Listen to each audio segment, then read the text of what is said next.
my question is, why is it that Al Gore never talks about vegetarianism or veganism?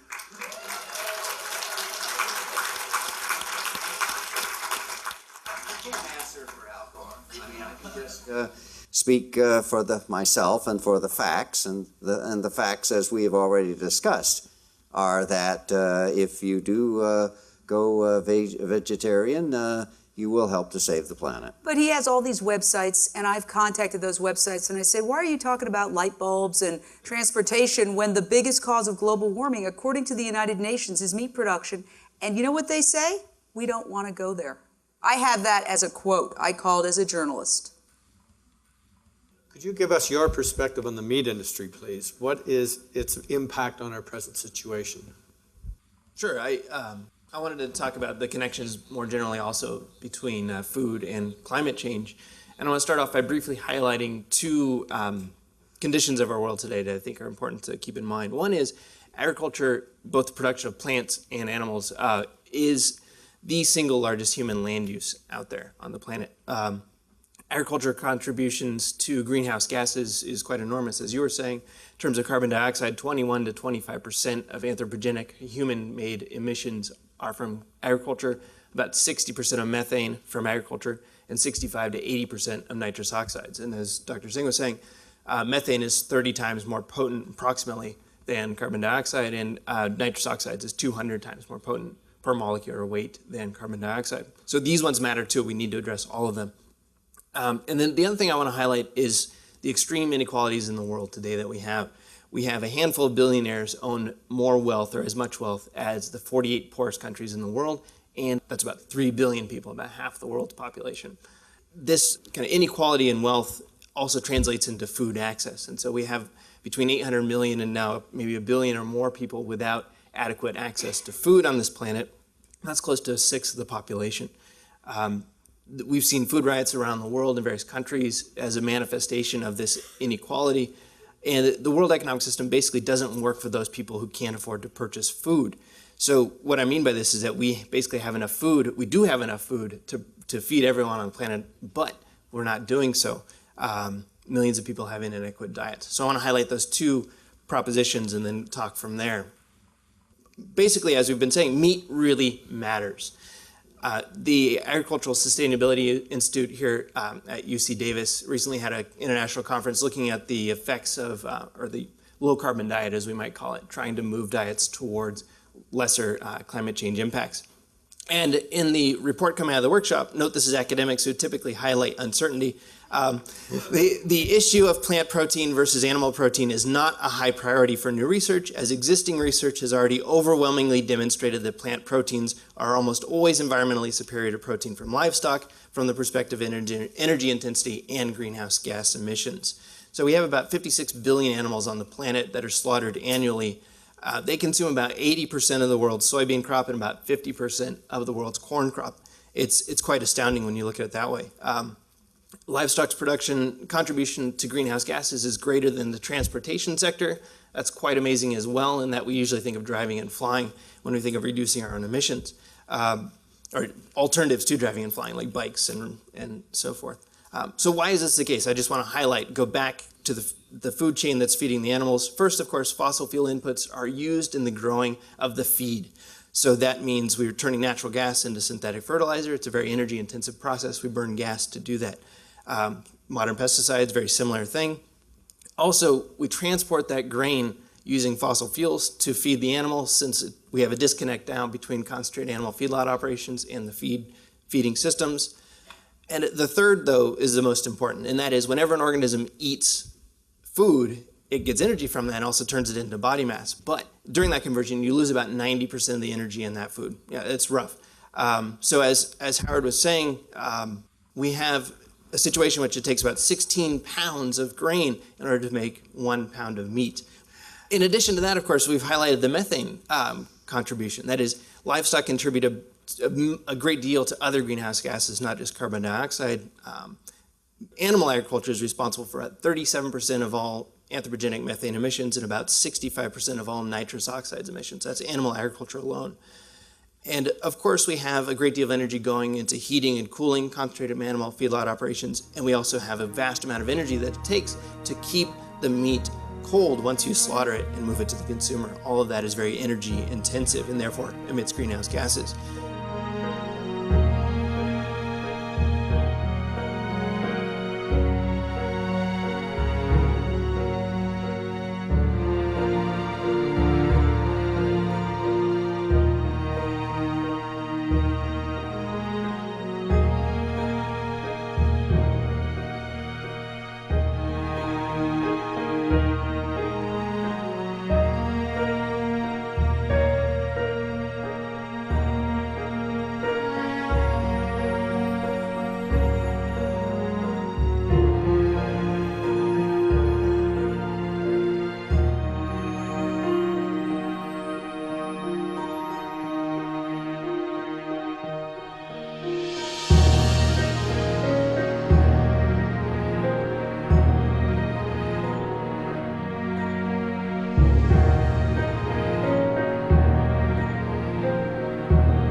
So in the scientific community now, people are embracing what's called life cycle analyses to look at all of the various inputs and the impacts that they have when you take something from the farm all the way to having it at your fork.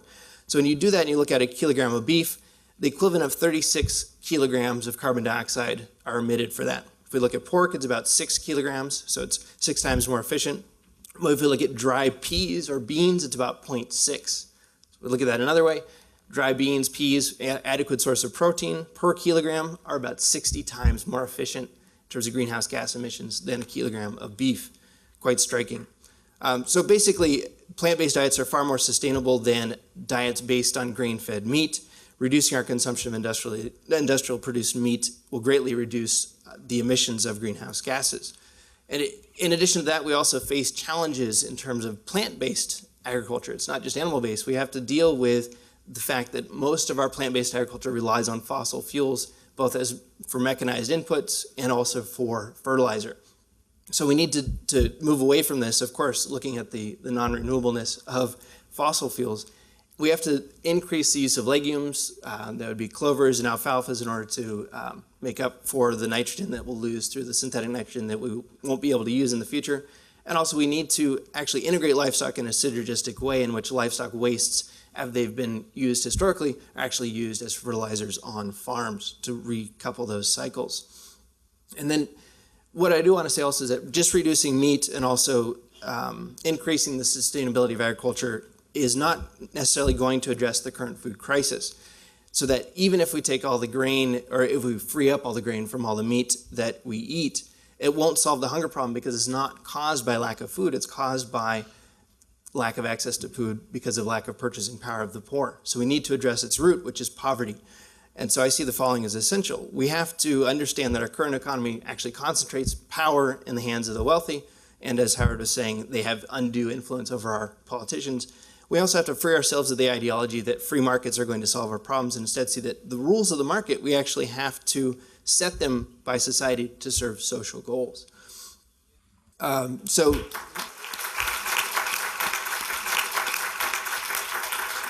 in terms of solving the food crisis, we can talk about that at great length, but we basically need to allow developing countries to pursue food security policies rather than being opened up to our subsidized grains. And also we have to empower the rural poor, give them access to land and the means to produce. A deeper democracy is basically what I'm talking about. So basically to conclude, in the face of global warming and its quickening pace, we need to make wide sweeping changes, I would say, and fast. In the industrialized world, these changes include both changes in our diets, also in our transportation habits, and the design of the place we live in terms of houses and cities. If we feel any sense of obligation to future generations and also to other people on the planet and to other organisms, I think we should dramatically reduce our meat consumption. Our diet should be primarily plant-based. But it's not just necessarily up to us, it's also up to us to influence policy. So we need to make the days of emitting greenhouse gas emissions with impunity, we have to end that, basically. We need regulations, we need incentives, a combination of those, and green taxes that'll tax those most environmentally damaging activities. Before I end, I was going to pose a question to Supreme Master Ching, and that is, we've heard a lot about industrialized meat production. We've, I'd say, made a good case in terms of going vegetarian, especially in industrialized countries. But there's also charges of neocolonialism when the first world tells the third world what to do, or the developing countries. So what do you think about vegetarianism and herding cultures, say the Fulani or the Bedouin, and charges of neocolonialism? Thank you, Professor God. Yes, thank you for bringing this up. You see, anything natural, it should be good. Otherwise, of course, it's not good. But once our planet social structure is stabilized and the economy is in full bloom everywhere, due to vegetarian diet and the blessing of heaven and the new technology, etc., then I think the herding practice will also be absorbed naturally, as they are just a small percentage anyway, compared to the organized meat industry as a whole. We, of course, should spread out the great benefit of veganism and elevate our spiritual level to an extent so that all humans will understand that only a noble, compassionate way of life, such as vegetarian lifestyle, is truly sustainable and benefit human, as we are the crown of the creation. And by the way, Jane, you have forgotten. Mr. Al Gore has made a surprise visit to a meeting in Austin, Texas, on the 19th of July. He was speaking to the internet-savvy political activists there as a Netroots Nations conference. When one journalist asked him about a vegetarian diet, he said it is true that vegetarian diet is good for people's health and can save the planet. So he did say something, maybe not on the web, but he did say elsewhere. Excellent. Thank you for letting me know. Thank you so much. You're welcome. I think he also began vegetarian diet already. I mean, not completely, but maybe half or two-thirds already vegetarian. It's not that easy for many people, I have to say, because these are new to them. And they probably think, what? Without meat, how am I going to live? They forgot the cow and the elephant. They are so big and they live only on grass and simple leaves even. Thank you very much, Master and Professor. We'd like to open the floor again to some questions from the audience. My name is Denise Martin, and I work for Starlight Starbright Children's Foundation. As you may know, we work with seriously ill children, and my concern is always for the welfare of the vulnerable and the young around the world. As this is a humanitarian question, my question is to Supreme Master Ching. Given the threat we all face, how can we bring to public awareness the plight children face, particularly in relationship to diet and environment? Miss Martin, how are you? Thanks for the good work that you've been doing for these unfortunate children. Good question, good question. You see, Miss Martin, according to all the scientific and medical evidences, most sickness come from meat eating. It's avoidable if we follow wholesome diet of plant-based food. If the parents are not well, then the children born will also be affected, as has been proven through scientific and medical research. Even before they come to the world already, the children, many have been affected by the unwellness by the disease of the parents.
On the SupremeMasterTV.com, there are collected facts for anyone to be informed about the detrimental effect of meat diet to adults and children and fetus even, unborn children even. So we could print them out and give it to anyone who are interested in this or who are asking such a question concerning the fetus and the babies who are born sick or sick from a genetic disorder. You could print them all out and tell them to log onto the above website themselves also for updated truths about our diet's influence on our life and on the world. All our website information, show or advertisement, they're all free of charge. You are free to download any of them and use them in any way that benefit others. Thank you so much, Ms. Martin. And please send my love to all the children. Very wise information. Thank you. Hello, my name is Nick Heiming, and I'd like to thank the Supreme Master for all the work she's done for disaster victims over the past. Welcome. I myself have volunteered after the tsunami and the Hurricane Katrina and the earthquake down in Peru, and it's that has led me to come and represent the Green Institute for Village Empowerment, which is giveforthefuture.org. And my question is for Mr. Galt. If we're going to be able to deal with a major threat to the global food supply, people are going to have to learn how to grow their own food again. There are many new techniques for hydroponic growing and other things people can do even in an apartment. My question is, how can we spread the word to teach people how to grow their own food, even if they live in cities or apartment buildings? The question of growing our own food, I think we've seen in a lot of areas, right? We've seen a rebirth of urban agriculture, certainly, and also, in addition to not just growing our own food, but to relocalizing the food system, and that is to start to recognize that farmers that are near us can actually produce food just as well as we can get it from the grocery store. And so kind of relocalizing the food system has gotten a major push, and for very good reasons. It has a number of benefits. In terms of getting information out there in terms of how to grow our own food, I think there's a huge amount of skill involved in growing food, from seed saving to seed selection to all sorts of other things. But now we're actually able to share information like we never have been able to before with the internet. Just by watching a video on the internet, you're not going to figure out how to grow food. But in addition to having those kind of resources online, we also have, I would say, a retooling, if you will, of the university system to start to recognize the number of challenges that we're facing as a society and to start new programs in sustainable agriculture that'll actually teach students how to become organic farmers or such. And so at UC Davis, we're starting a new agriculture and food systems sustainability major in order to teach students not just about production agriculture side, but also food system and social issues as well. So I think we'll see our institutions, universities start to equip students better in terms of growing their own food, in terms of becoming part of a relocalized food system. But also we need to still depend on farmers. I would say that they have a huge amount of knowledge and expertise, and so we'll create reciprocal relationships rather than farmers always having low prices and consumers always facing higher prices. So we need to create those relationships as well and keep farmers around. Thank you, Professor. Our next question is directed to Master. I want to say thank you very much for her amazing work.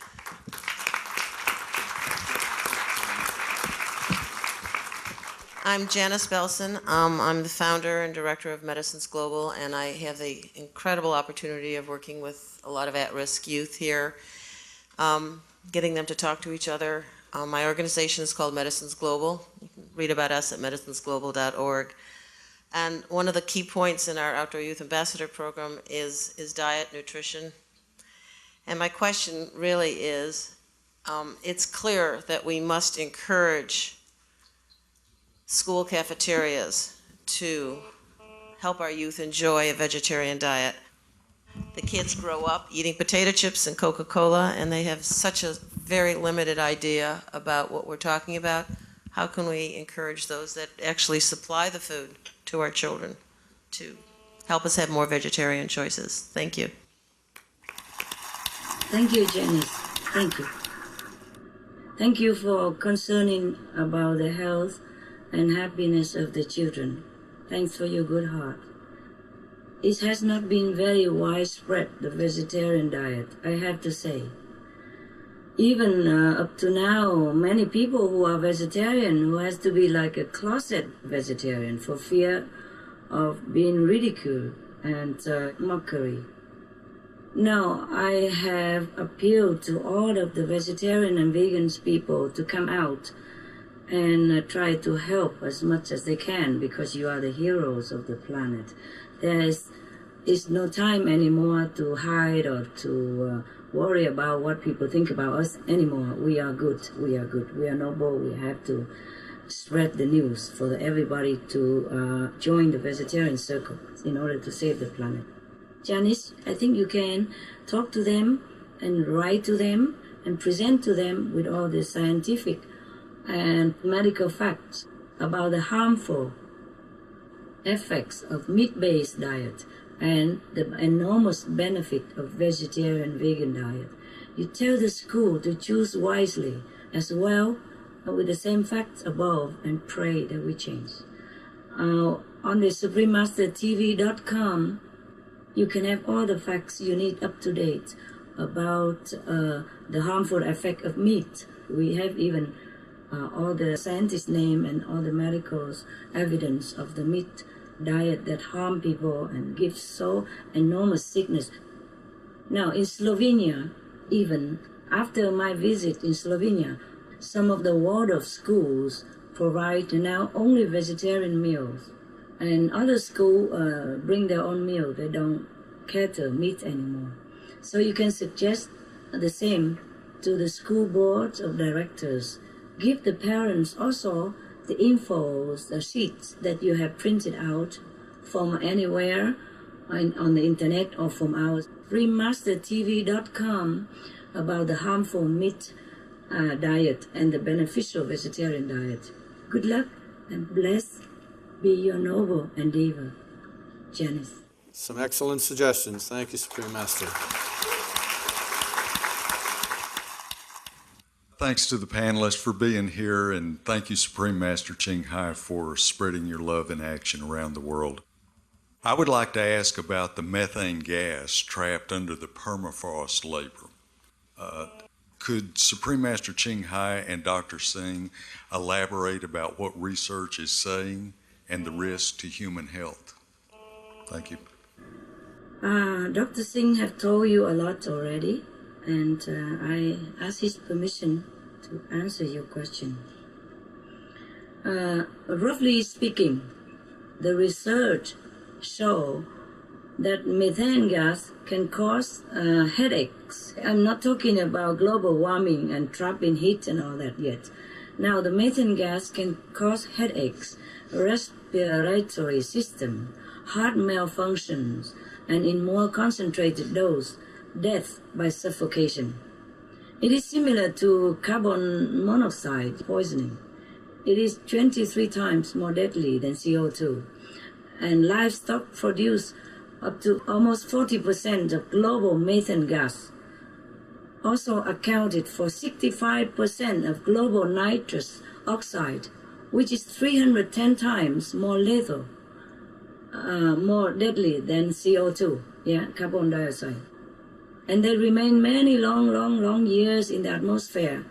And methane gas causes global warming to accelerate, and in turn, the warmed up ocean and permafrost will also release more and more methane gas, and also even hydrogen sulfide, which is credited with wiping out the 90% plus living creatures in our Earth history in the past.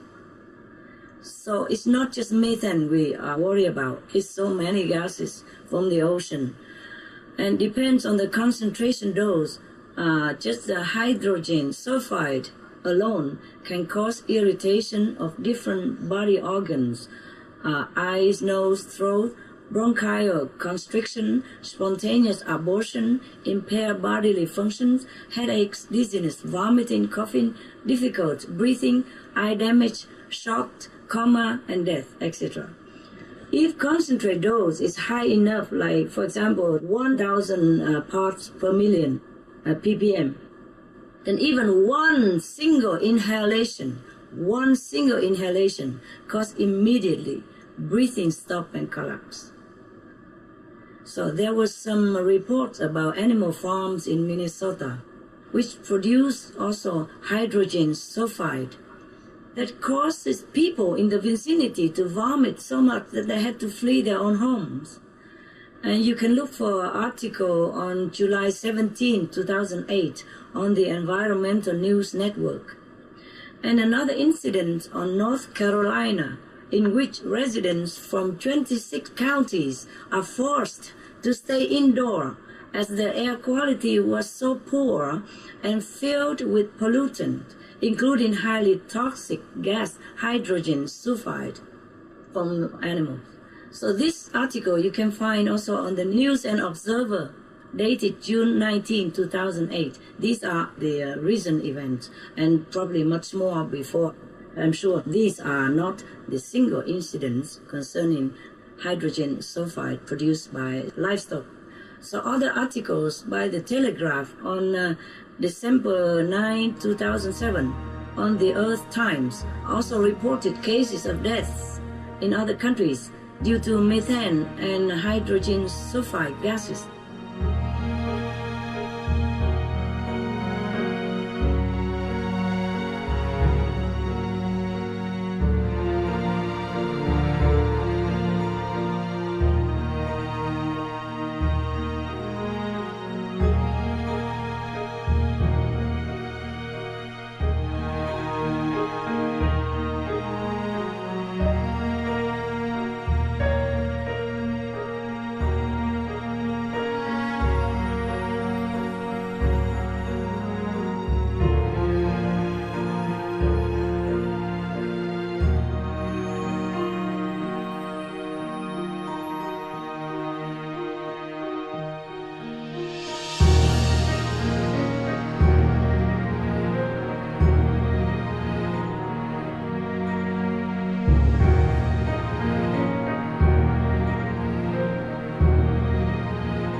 I'm sure there are more. If we have time to do research on this subject, I'm sure you have more instruments to do this.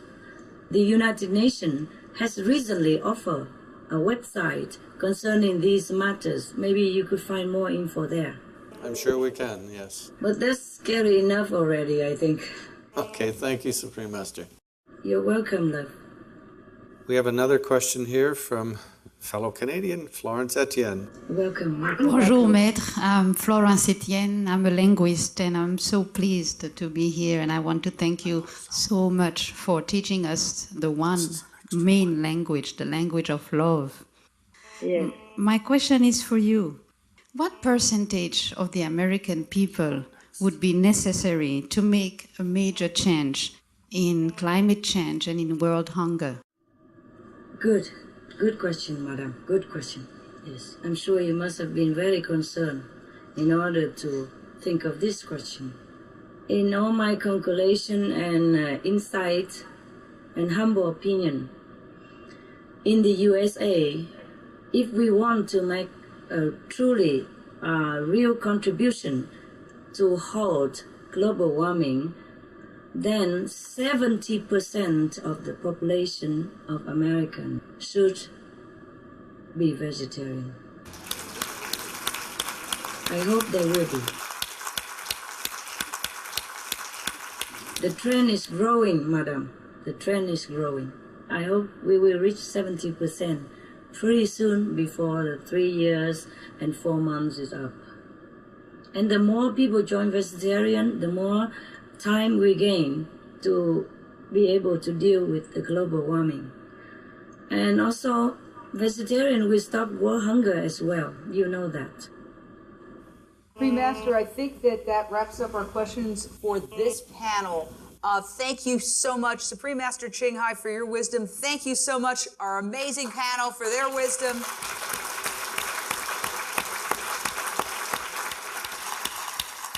We have another extraordinary panel for you on spirituality, why all life is sacred. Thank you, Jane. Thank you. It's not just wisdom, Jane. It's information.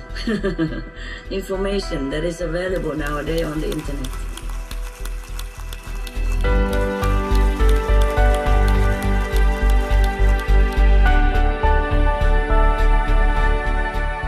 Now, I have appealed to all of the vegetarian and vegans people to come out and try to help as much as they can, because you are the heroes of the planet. There is no time anymore to hide or to worry about what people think about us anymore. We are good. We are good. We are noble. We have to spread the news for everybody to join the vegetarian circle in order to save the planet.